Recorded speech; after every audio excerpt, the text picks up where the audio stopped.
Okay, so we have been discussing the peasants and the Raj, as I've told you in the previous two classes, and we have understood how the various policies of the British Raj impacted and influenced the life of the peasants who were there working in India. And I told you that the Bengal famine of 1770 happened, which opened the eyes of Britishers, and it sort of gave a signal to the Britishers that they have to come up with a policy which is practically feasible, which is good for the farmers of the country. So Britishers proposed various types of settlements and policies and said that all these policies are for the good, for the betterment of the farmers of India, whereas the contrary to this claim happened with the farmers of India. The farmers of India had to live a very impoverished life, a very poor life, because of the cruel policies of the Britishers. Ashish, is there anything to say? Do you have anything to say? Okay. I think you mistakenly raised your hand. So I told you about the three policies, the three settlements which were taken up by the Britishers. The first policy was permanent settlement, which was introduced by Lord Cornwallis in 1793 in Bengal area, basically in Bengal regions and the nearby regions to Bengal. In this policy, the zamidars were given all the rights, as I've told you. A lot of times, the zamidars were given all the rights, and the tax collection was done by the zamidars of this area, which is why the local farmers, the small farmers, lost the right on their own property, and they were completely dependent upon the zamidars, and they lived at the mercy of zamidars. So if zamidars wanted to give them any facility, then only they would be granted that facility. Otherwise, they had to live a very tormented life. So Lord Cornwallis introduced permanent settlement, which impoverished the farmers, and the farmers had to live a very poor life, as I told you. Then came the second policy, the second settlement in 1820, proposed by the governor Thomas Munro, and it was called as Rayotwari settlement, and in Hindi it is called as Rayatwari settlement. So in Rayatwari settlement, the farmers were directly given the right to their property, to their land, and they had to directly submit the tax, whichever tax was defined by the Britishers for them. But what happened was the farmers were expecting, the riots were expecting that the government would decrease the tax um, percentage, because the zamidars have been removed, and therefore whatever tax the farmers had to give to zamidars would now not be given to zamidars and would be given directly to the Britishers, and therefore zamidars, the cut which zamidars used to take would not be there in the tax, and therefore the farmers would have to give lesser tax to the Britishers. But the just the opposite of this happened. The company itself became the zamidar, and it charged enormous prices from the people of from the riots, or from the farmers of this area, which was called as Madras and Bombay province. Now came another settlement which is called as Mahalwari settlement in 1822. Mahalwari settlement, what was there in Mahalwari settlement? The village headman or the village sarpanch was made as lambardar, or the person who was responsible for collecting revenues, and he was given the charge of collecting tax from the entire village, and the tax was now implemented on the entire village and not on individual property of the farmers, and therefore in the entire village had to collectively give the tax to the Britishers through lambardar. And who was lambardar was the village headman.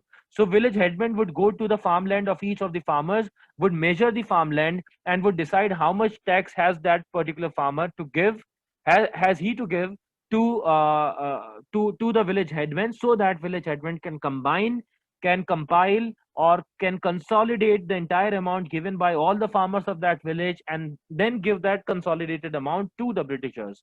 But this policy also turned very bad for the farmers, because as high as 90% of taxes were given by farmers to the Britishers. So 90% of the earnings would go to the would go to the Britishers, and the farmers would be left with nothing.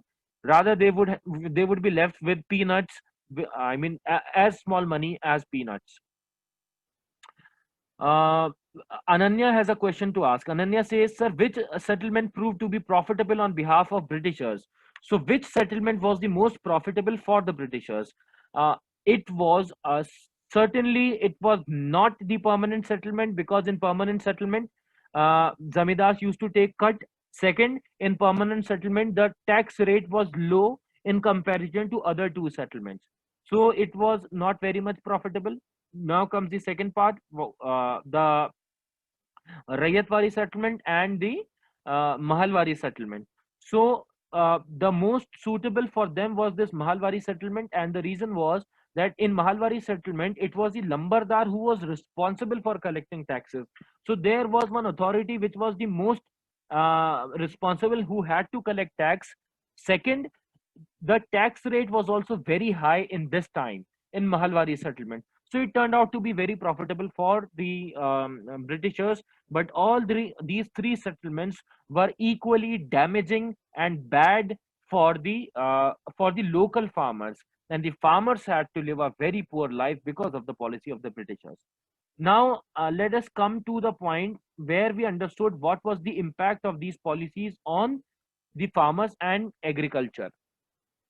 अब आते हैं उस point पे जहां पे हमने समझा था कि ये जो तीन पॉलिसीज गवर्नमेंट लेकर आई, ये तीन पॉलिसीज जो कंपनी लेकर आई, इन तीन पॉलिसीज का लोगों के ऊपर क्या असर, फार्मर्स के ऊपर क्या असर पड़ा। पहली चीज, कंपनी का रूल ये था कि अगर आपको हमें कैश में टैक्स देना है, Shashank is asking, sir, was there any settlement established by British which was comfortable for British and the people of India as well? Shashank is asking, sir क्या कोई ऐसी पॉलिसी थी, कोई ऐसा सेटलमेंट था फार्मर्स की तरफ, ब्रिटिशर्स की तरफ से, जो ब्रिटिश पीपल के लिए भी उतना ही, आई मीन कंपनी के लिए भी उतना ही फायदेमंद हो जितना फायदेमंद इंडिया के किसानों के लिए हो सकता था? एक्चुअली नो शशांक, एक भी पॉलिसी ऐसी लाने में नाकामयाब रहे अंग्रेज जो कि इंडिया के फार्मर्स के लिए बेहतर होती। यही वजह रही कि इंडिया के फार्मर्स हमेशा हमेशा बुरी जिंदगी,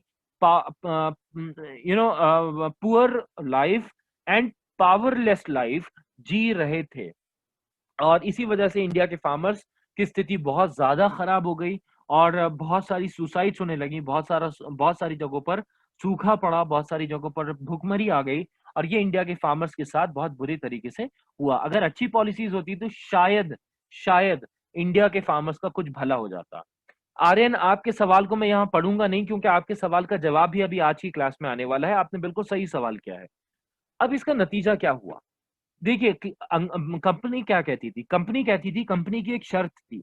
कंपनी की शर्त ये थी कि अगर किसानों से शर्त थी कि किसान अगर वो क्रॉप्स उगाते हैं जो क्रॉप्स कंपनी चाहती है, तब तो किसानों को टैक्स पे करने के लिए कैश देने की जरूरत नहीं है, बल्कि अपनी फसल का हिस्सा हमें दे दें, हम उसको टैक्स की तरह मान लेंगे। लेकिन अगर वो फसल नहीं उगाते हैं जो हम चाहते हैं, तो फिर किसानों को हमें कैश में टैक्स देना पड़ेगा। अब कौन सी फसलें चाहती थी कंपनी? मैंने जैसा आपको बताया कि कंपनी चाहती थी ओपियम और इंडिगो और रबर और जूट और कॉटन। ओपियम, जैसा मैंने बताया, ओपियम एक ड्रग है जिस ड्रग को चाइना सप्लाई किया जाता था और उसके बदले उससे चाइना से टी ले ली जाती थी। इंडिगो कहा जाता है नील को। इंडिगो के बारे में आज हम और भी बातचीत करेंगे, फिलहाल मैं इंडिगो को यहीं पे रोक देता हूँ कि इंडिगो नील को कहा जाता है। और इसके अलावा कौन सी और फसलें थी, तो आप देख सकते हैं जूट, कॉटन एंड रबर, यानी जूट, कॉटन और रबर के लिए फोर्स करते थे कि आप ये उगाइए। अगर आप ये नहीं उगा रहे हैं, नील, ओपियम, जूट, कॉटन, रबर, अगर आप ये नहीं उगा रहे हैं, तब हम आपसे फसल के रूप में टैक्स नहीं लेंगे, बल्कि आपको कैश में हमें टैक्स देना पड़ेगा। अब वहां से ये बात शुरू हो जाती है कि अगर किसानों को कैश में टैक्स देना है तो वही फसल उगाएंगे जिसकी मार्केट में डिमांड ज्यादा है। क्लियर है ना ये बात? इसमें तो कोई प्रॉब्लम है नहीं। मैं हालांकि पिछली क्लास में बता चुका हूं, लेकिन एक बार फिर से रिपीट कर रहा हूं कि अगर किसानों को कैश में टैक्स पे करना है तो वही फसल उगाएंगे जिसकी मार्केट में डिमांड ज्यादा है, ताकि मार्केट में ले जाके बेच सकें, और जब मार्केट में बेचेंगे तो उसके बदले उनको कैश मिल जाएगा, और उस कैश का कुछ हिस्सा वो टैक्स में पे कर देंगे। सिंपल है ये बात। दूसरी बात क्या है कि कंपनी ने क्या शर्त रखी थी, जो मैंने आपको इससे पहले बताया, कि अगर आपको हमें फसल के हिस्से के रूप में ही टैक्स देना है तो आपको वही फसलें उगाना पड़ेंगी जो फसलें हम एक्सेप्ट कर रहे हैं।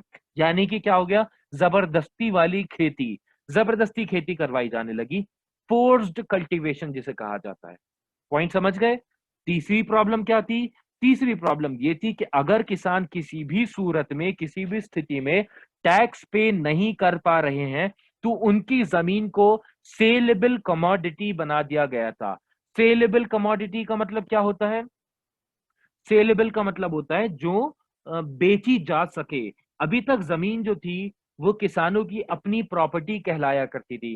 किसान बड़ी मुश्किलों से उस प्रॉपर्टी के ऊपर खेती करता था, अपने बच्चों को वो प्रॉपर्टी दे दिया करता था, उसके बच्चे फिर उस प्रॉपर्टी के ऊपर खेती किया करते थे, और इस तरीके से वो हेरिडिटरी हुआ करती थी, बाप से बच्चों को, फिर उनके बच्चों को, फिर उनके बच्चों को, ऐसे ट्रांसफर होती थी। लेकिन अंग्रेजी सरकार की अलग अलग पॉलिसीज की वजह से अब उन्हीं लोगों का जो जमीन के मालिक हुआ करते थे, अपनी जमीन पे कब्जा नहीं रह गया था, बल्कि अगर टैक्स पे नहीं करते थे तो अगले ही दिन सुबह को उनकी प्रॉपर्टी को नीलाम कर दिया जाता था। और खरीदने वाले लोग कौन होते थे?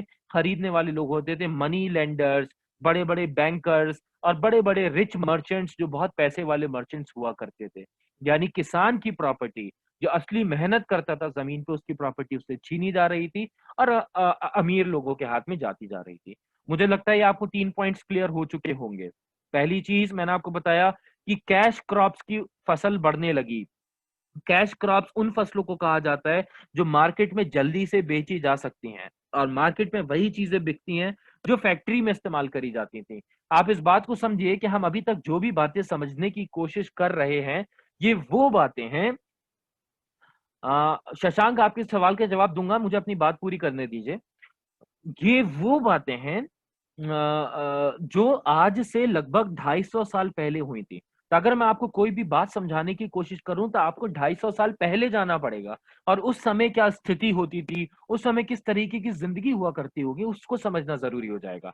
वहां से आप ये समझ पाएंगे कि देखो भाई, ऐसा है कि अगर कैश क्रॉप का मतलब है वही फसलें उगाई जाएंगी जिसकी मार्केट में डिमांड ज्यादा हो, और मार्केट में डिमांड उन्हीं फसलों की ज्यादा होगी जो फैक्ट्रीज में इस्तेमाल करी जाती है। और फैक्ट्रीज में चावल, गेहूं, आटा, ये चीजें इस्तेमाल नहीं किया जाता था, क्योंकि packed rice, packed food, packed wheat, packed आटा, पैक्ड बिस्किट्स, पैक्ड नमकीन, ये सारी चीजें तो आज बनना शुरू हुई हैं।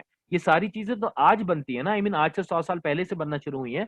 आज से 200-250 साल पहले इन चीजों की मार्केट में डिमांड बिल्कुल नहीं हुआ करती थी, जिसकी वजह से सिर्फ उन्हीं चीज की डिमांड होती थी जो फैक्ट्री में बना करती थी, और फैक्ट्री में बनती थी वो चीजें जिनकी इंटरनेशनल मार्केट में डिमांड होती थी। तो कैश क्रॉप्स उगाई जाती थी, इसलिए उसमें चावल या गेहूं नहीं आते थे, बल्कि वो चीज आती थी जो कि मार्केट में डिमांड में हो। ऐसे ही यहाँ पे आ गए कि कमोडिटी जो थी वो सेलेबल बन चुकी थी, यानी प्रॉपर्टी को अगले ही सुबह बेच दिया जाता था और जमीन के ऊपर किसानों का हक नहीं रहा था। तीसरी चीज, अगर आपको किसानों को पे करना है, कैश में नहीं करना चाहते हैं, फसल में करना चाहते हैं, तो उनको वही उगाना पड़ेगा जो कि अंग्रेज कह रहे हैं। इसकी वजह से नतीजा क्या हुआ? इसकी वजह से रिजल्ट ये हुआ कि अक्सर अगर ऐसा होता था कि इंटरनेशनल मार्केट में जिस चीज की डिमांड ज्यादा है, तो यहाँ की फैक्ट्रीज वही चीजें ज्यादा बनाती थी, और अगर ज्यादा वो चीजें बनाती थी तो उसकी मार्केट में, अपनी मार्केट में, यानी रॉ मटेरियल की मार्केट में उन चीजों की ज्यादा डिमांड हो जाती थी। यानी वो ज्यादा कच्चा मटेरियल, रॉ मटेरियल खरीदा करती थी ताकि ज्यादा वो सामान बना सके जिसकी इंटरनेशनल मार्केट में डिमांड है। लेकिन अगर इंटरनेशनल मार्केट में ही डिमांड कम हो गई तो फैक्ट्रीज कम बनाएंगी, फैक्ट्रीज कम बनाएंगी तो फैक्ट्रीज कच्चा माल कम खरीदेंगी, फैक्ट्रीज कच्चा माल कम खरीदेंगी, जो किसानों ने उगाया है अगर उसकी डिमांड ही नहीं है तो किसान वो बेच नहीं पाएंगे। अब जो कैश क्रॉप वो उगा के बैठे हैं, लेकिन उस कैश क्रॉप के बदले उनको कैश ही नहीं मिल पा रहा है, क्योंकि उसकी डिमांड फैक्ट्री में है ही नहीं। और फैक्ट्री में डिमांड इसलिए नहीं है क्योंकि फैक्ट्री वाले बाहर बेच नहीं सकते, क्योंकि बाहर की मार्केट में अब डिमांड बची नहीं है, जिसकी वजह से किसानों के ऊपर अंत में सबसे ज्यादा असर पड़ता था। कैश क्रॉप उगा ली लेकिन उनको कैश नहीं मिला, कैश नहीं मिला तो टैक्स नहीं दे पाएंगे, टैक्स नहीं दे पाएंगे, उनकी जमीन बेची जाएगी। जमीन बचाने के लिए अगर लोन ले लेते हैं तो जमींदार लोन के ऊपर पैसा, इंटरेस्ट बहुत चार्ज करता था, और हद ये हो चुकी थी कि एक जनरेशन से दूसरी जनरेशन, दूसरी से तीसरी जनरेशन तक लोन ट्रांसफर होता रहता था। यानी दादा पर दादा का लोन भी बेटा चुका नहीं पाता था, पोता चुका नहीं पाता था। इतना हैवी, इतना हाई इंटरेस्ट रेट उनसे चार्ज किया जाता था, जिसकी वजह से क्या हुआ कि भुखमरी की स्थिति आती जा रही थी। अब आते हैं, बड़ी देर से सारे बच्चे पूछ रहे हैं कि सर ये बताइए कि अगर ऐसा था तो इंडियंस ने प्रोटेस्ट क्यों नहीं किया।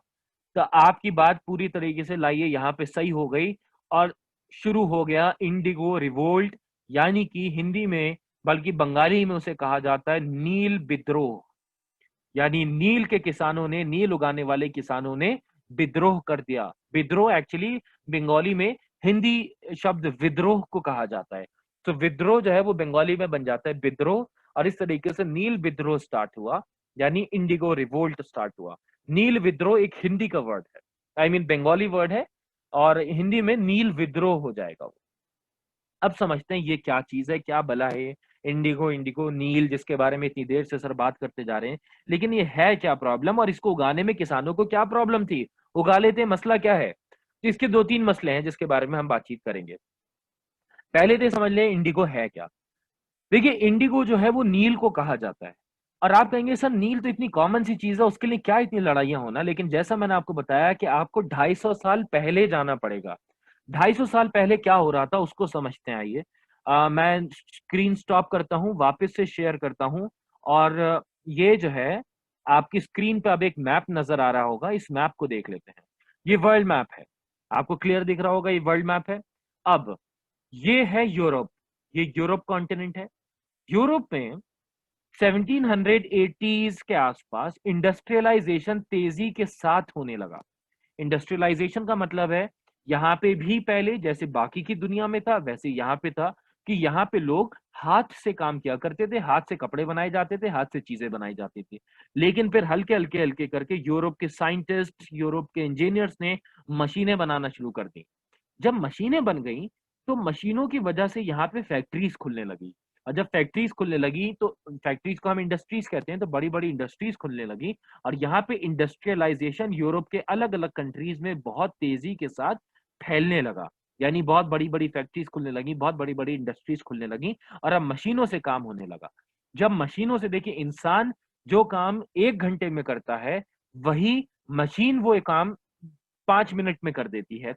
अंदाजन मैं एक एवरेज बता रहा हूं आपको। तो ऐसे ही यहाँ पे पहले जो वर्कर्स काम करते थे, अब मशीनें उनका डबल काम आधे समय के अंदर करने लगी, जिसकी वजह से प्रोडक्शन यहाँ पे बहुत तेजी के साथ बढ़ने लगा।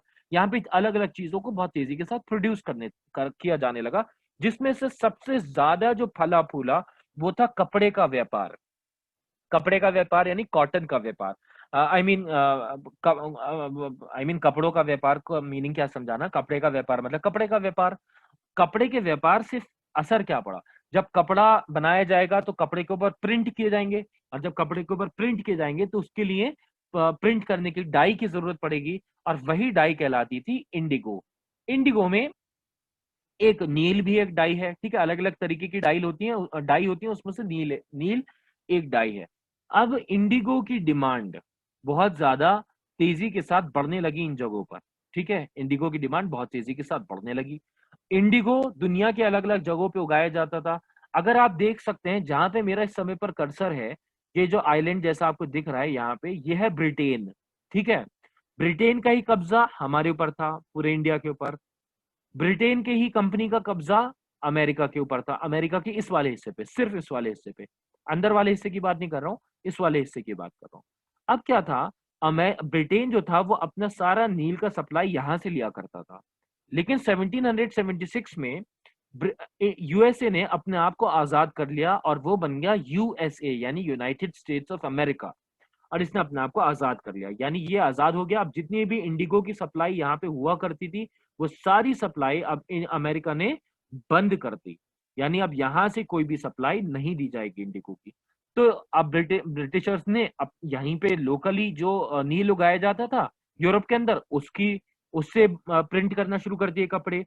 लेकिन प्रॉब्लम क्या आती थी, या कपड़े डाई करना शुरू कर दिए। प्रॉब्लम क्या आती थी, प्रॉब्लम ये आती थी, यहाँ पे जो नील पाया जाता था उसे कहा जाता था वोड, WOAD, वोड। वोड जो था वो इतना बढ़िया नहीं था। अच्छा, वेटिंग रूम में कुछ बच्चे आ गए, उनको मैं एडमिट कर लेता हूँ पहले जल्दी से। ओके।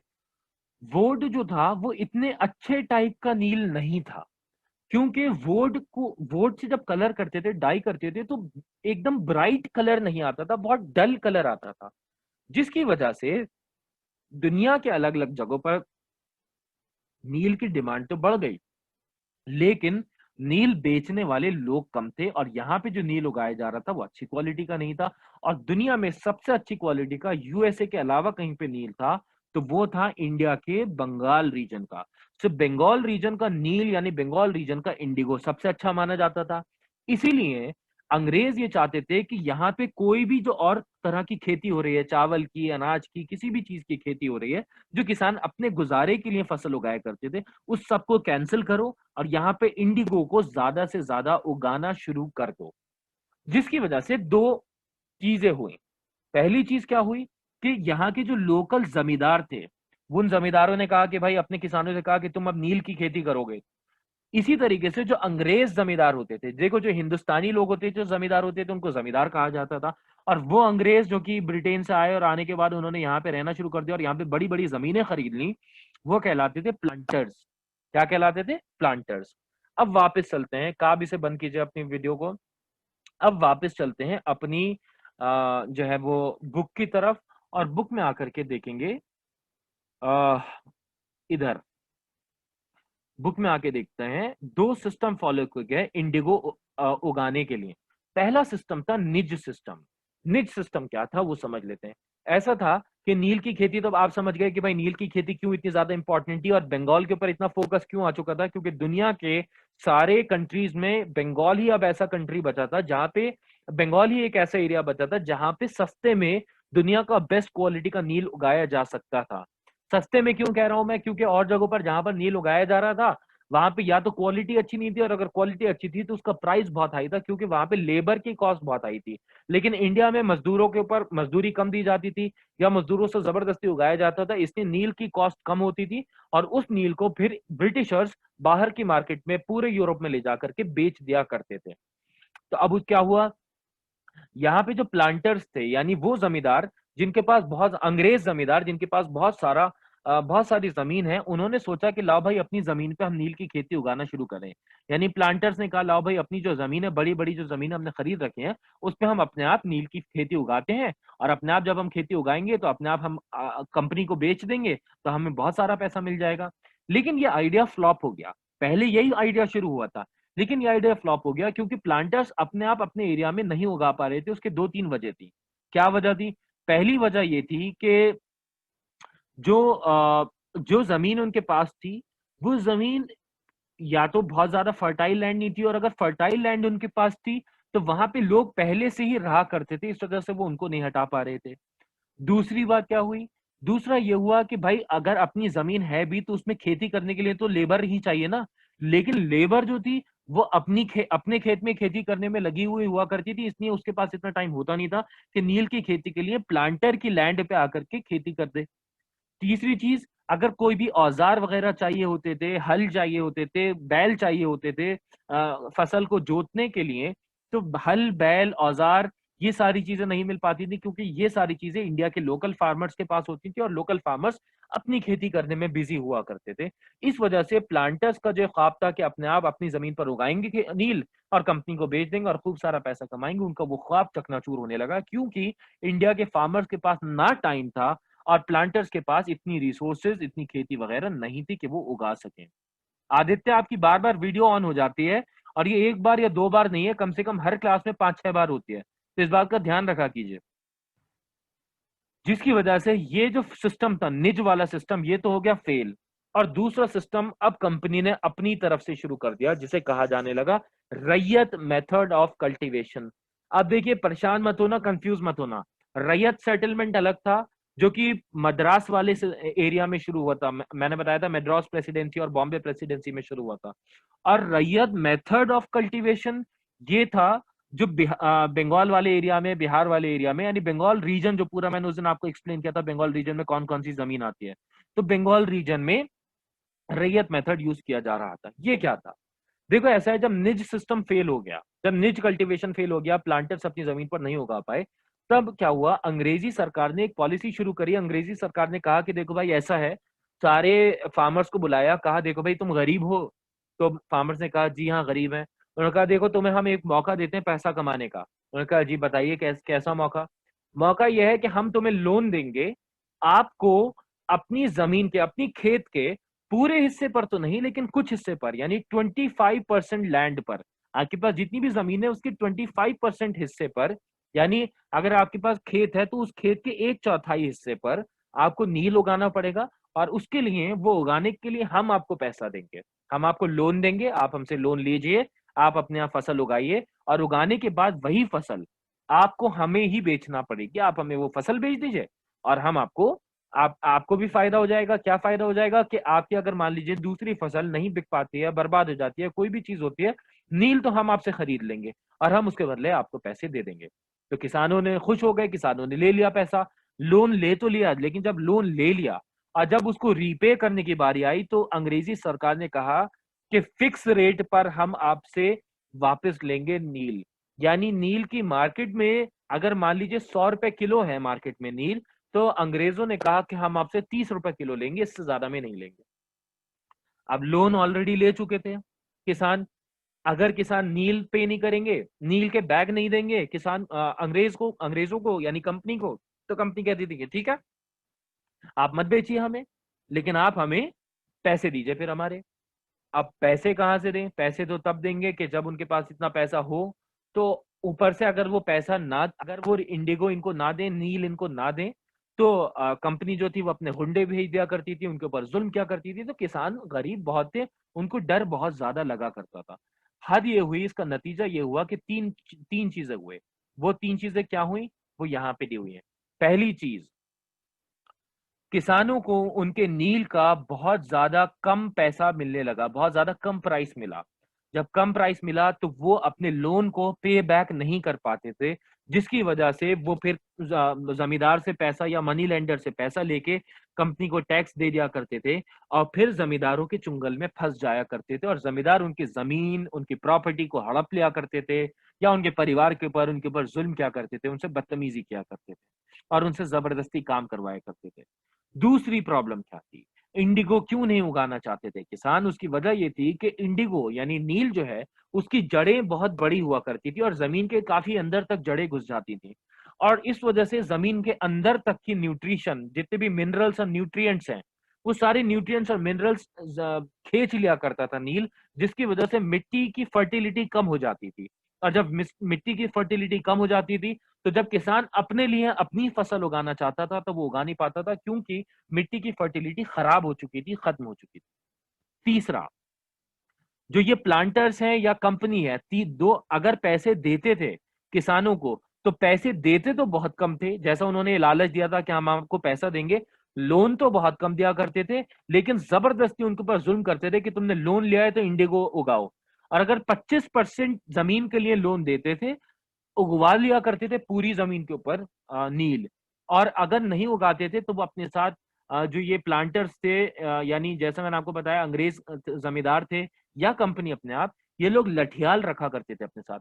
लठियाल कहा जाता है बदमाशों को, वो बदमाश जिनके पास लाठियां वगैरह हुआ करती थी और ये गांव में निकला करते थे, सबको जो उनको लगता था कि सही नहीं है उसको मारा पीटा करते थे। और इस वजह से जो लोकल पुलिस थी और मजिस्ट्रेट्स यानी जो जजेस वगैरह थे, वो भी अंग्रेजों का ही साथ दिया करते थे, क्योंकि अंग्रेजों की ही पुलिस थी और अंग्रेजों की मजिस्ट्रेट्स थे। इस वजह से किसानों की हालत बुरी होती चली गई, किसानों की हालत खराब होती चली गई, किसान गरीब होते चले गए, किसानों की अपनी जमीनें उनसे छीनी जाने लगी, और किसानों के परिवारों को मारा जाने लगा, किसानों के बच्चों के साथ जुल्म किया जाने लगा, किसानों की वाइफ्स के साथ, बेटियों के साथ बदतमीजी की जाने लगी, जिसकी वजह से किसानों का गुस्सा बढ़ता चला गया। और फाइनली किसानों ने 1859 में, लगभग 70 साल बाद, 70 साल तक ये जुल्म सहने के बाद, सारे किसान एक साथ मिल गए बंगाल के, और सारे किसानों ने मिल करके इंडिगो उगवाने वाले जमींदारों के खिलाफ, इंडिगो उगवाने वाले प्लांटर्स के खिलाफ और कंपनी के खिलाफ हल्ला बोल दिया, और ये साफ तौर पर कह दिया कि हम किसी भी तरह से, किसी भी कंडीशन में नील की खेती नहीं करेंगे, चाहे मरते मर जाएंगे। इससे फायदा क्या हुआ और कैसे ये रिवोल्ट बन गया? रिवोल्ट ऐसे बना कि दो भाई थे जिन्होंने ये चीज शुरू करी थी, जिनका नाम यहाँ पे दिया हुआ है, दिगंबर और विशांबर। दो भाई थे, दिगंबर और बिशांबर। दिगंबर और बिशांबर जो थे वो अपने खेती वगैरह करते थे, तब उनके पास लठियाल भेजे गए, उनके गांव में लठियाल भेजे गए लोगों के ऊपर हमला करने के लिए कि भाई जाओ और लोगों से जबरदस्ती नील की खेती करवाओ। तब दिगंबर और बिशांबर को गुस्सा आ गया और दिगंबर बिशांबर ने उनके साथ पंगा ले लिया लठियाल्स के साथ, और लठियाल्स को मारा और सारे गांव के लोग भी साथ में मिल गए। जब गांव के लोग दिगंबर और बिशांबर के साथ मिल गए तो उन्होंने लठियाल्स को मारा और मार के भगा दिया। अब उसके बाद लोगों के अंदर का जो गुस्सा था वो फूटना शुरू हो गया और सारे लोगों ने ये तय कर लिया कि वो लोग जो कि अभी भी नील की खेती कर रहे हैं हम उनको बायकॉट कर देंगे, यानी गांव का कोई भी इंसान ऐसे किसान से बात नहीं करेगा जो नील की खेती कर रहा है, उस जमींदार से बात नहीं करेगा जो नील की खेती करवा रहा है, और किसी भी तरीके से उस जमींदार के लिए कोई भी किसान काम नहीं करेगा चाहे भूखे ही क्यों ना मर जाए। जिसकी वजह से सारे किसान एक साथ मिल गए और फिर इस तरीके से इंडिगो का रिवोल्ट पूरे सारे पार्ट्स में स्प्रेड होता चला गया, यानी बंगाल के सारे रीजन्स में इंडिगो रिवोल्ट यानी नील का विद्रोह सारे किसानों में, बंगाल के एरिया के सारे किसानों में फैलता चला गया। और सारे बंगाल के किसानों ने नील की खेती करने से इनकार कर दिया और हालत ये हो गई कि कई सारी फैक्ट्रीज को गुस्से में आकर के किसानों ने जला दिया। जैसा आप देखेंगे कि ये फैक्ट्री है, ये अब खराब हो चुकी है, यहाँ पे नील की फैक्ट्री थी ये, तो सारी फैक्ट्रीज को या तो जला दिया गया या बंद करवा दिया गया, किसानों ने काम करने से मना कर दिया, किसानों ने जमींदारों से पंगा लेना शुरू कर दिया, और वो जमींदार हिंदुस्तानी जमींदार जो कि परेशान थे अंग्रेजों से, वो भी जमींदारों के साथ हो गए और इस तरीके से कंपनी को हार मानना पड़ी। बहुत सारी फैक्ट्रीज कंपनी की बंद हो गई और फिर ये जितनी भी नील की फैक्ट्रीज थी ये फिर अब यहाँ से यानी बंगाल रीजन से बिहार के ईस्ट वाले रीजन, वेस्ट वाले रीजन में और यूपी के ईस्ट वाले रीजन में शिफ्ट हो गई।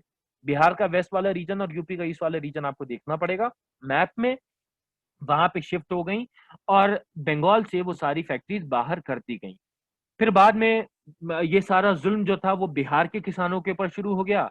तो अंत में ये होगा कि बिहार के किसान फिर 1917 में महात्मा गांधी के साथ मिलेंगे, महात्मा गांधी को कंप्लेन करेंगे कि हमारे हमारे साथ ये प्रॉब्लम हुई है, हमारे साथ जुल्म कर रही है कंपनी, तो फिर जुल्म कर रही है ब्रिटिश गवर्नमेंट।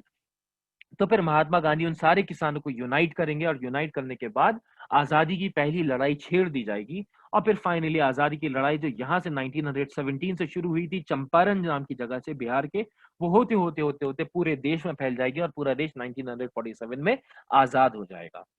तो आपने देखा कि किस तरीके से हमने इस चैप्टर में समझने की कोशिश करी कि किस तरीके से कंपनी ने जो कंपनी राज ने बुरी बुरी पॉलिसीज बनाई फार्मर्स के लिए, फार्मर्स ने जिंदगी बुरे तरीके से गुजारी, गरीबी में गुजारी, जुल्म सहते हुए गुजारी, बीमारियों में गुजारी, भुखमरी में गुजारी, और फिर फाइनली जब सारे किसान परेशान हो गए और वो समझ गए कि चाहे कुछ भी हो जाए ये अंग्रेज तो हमें परेशान ही करते रहेंगे, तो उन्होंने अंग्रेजों के खिलाफ आवाज उठाई और आवाज उठाने के बाद अंग्रेजों को इस हद तक मजबूर कर दिया कि उनकी सारी फैक्ट्रीज देश के बाहर, बंगाल के बाहर भेज दी गई और बंगाल के बाहर भेजने के बाद वो बिहार में शिफ्ट हो गए। फाइनली बिहार में भी जैसा मैंने आपको बताया कि आगे जाकर के क्या होगा, और बंगाल से पहली बार किसानों की तरफ से आवाज उठी थी। अब आप हल्का हल्की ये समझना कि मैंने आपको अब इस चैप्टर में ये बताया कि किसानों ने एकजुट होकर अंग्रेजों के खिलाफ आवाज उठाई। अगले चैप्टर में हम पढ़ेंगे कि ट्राइबल लोगों के ऊपर क्या जुल्म करते थे अंग्रेज और ट्राइबल्स ने फिर कैसे आवाज उठाई। तीसरे चैप्टर में हम पढ़ेंगे कि कैसे जो था वो सिपाहियों ने आवाज उठाई, जो अंग्रेजी आर्मी में सिपाही काम कर रहे थे उन्होंने आवाज उठाई, और ये सारे लोग जिन्होंने जुल्म सहते गए ये सारे लोग अंत में गांधी जी के साथ कैसे मिल जाएंगे।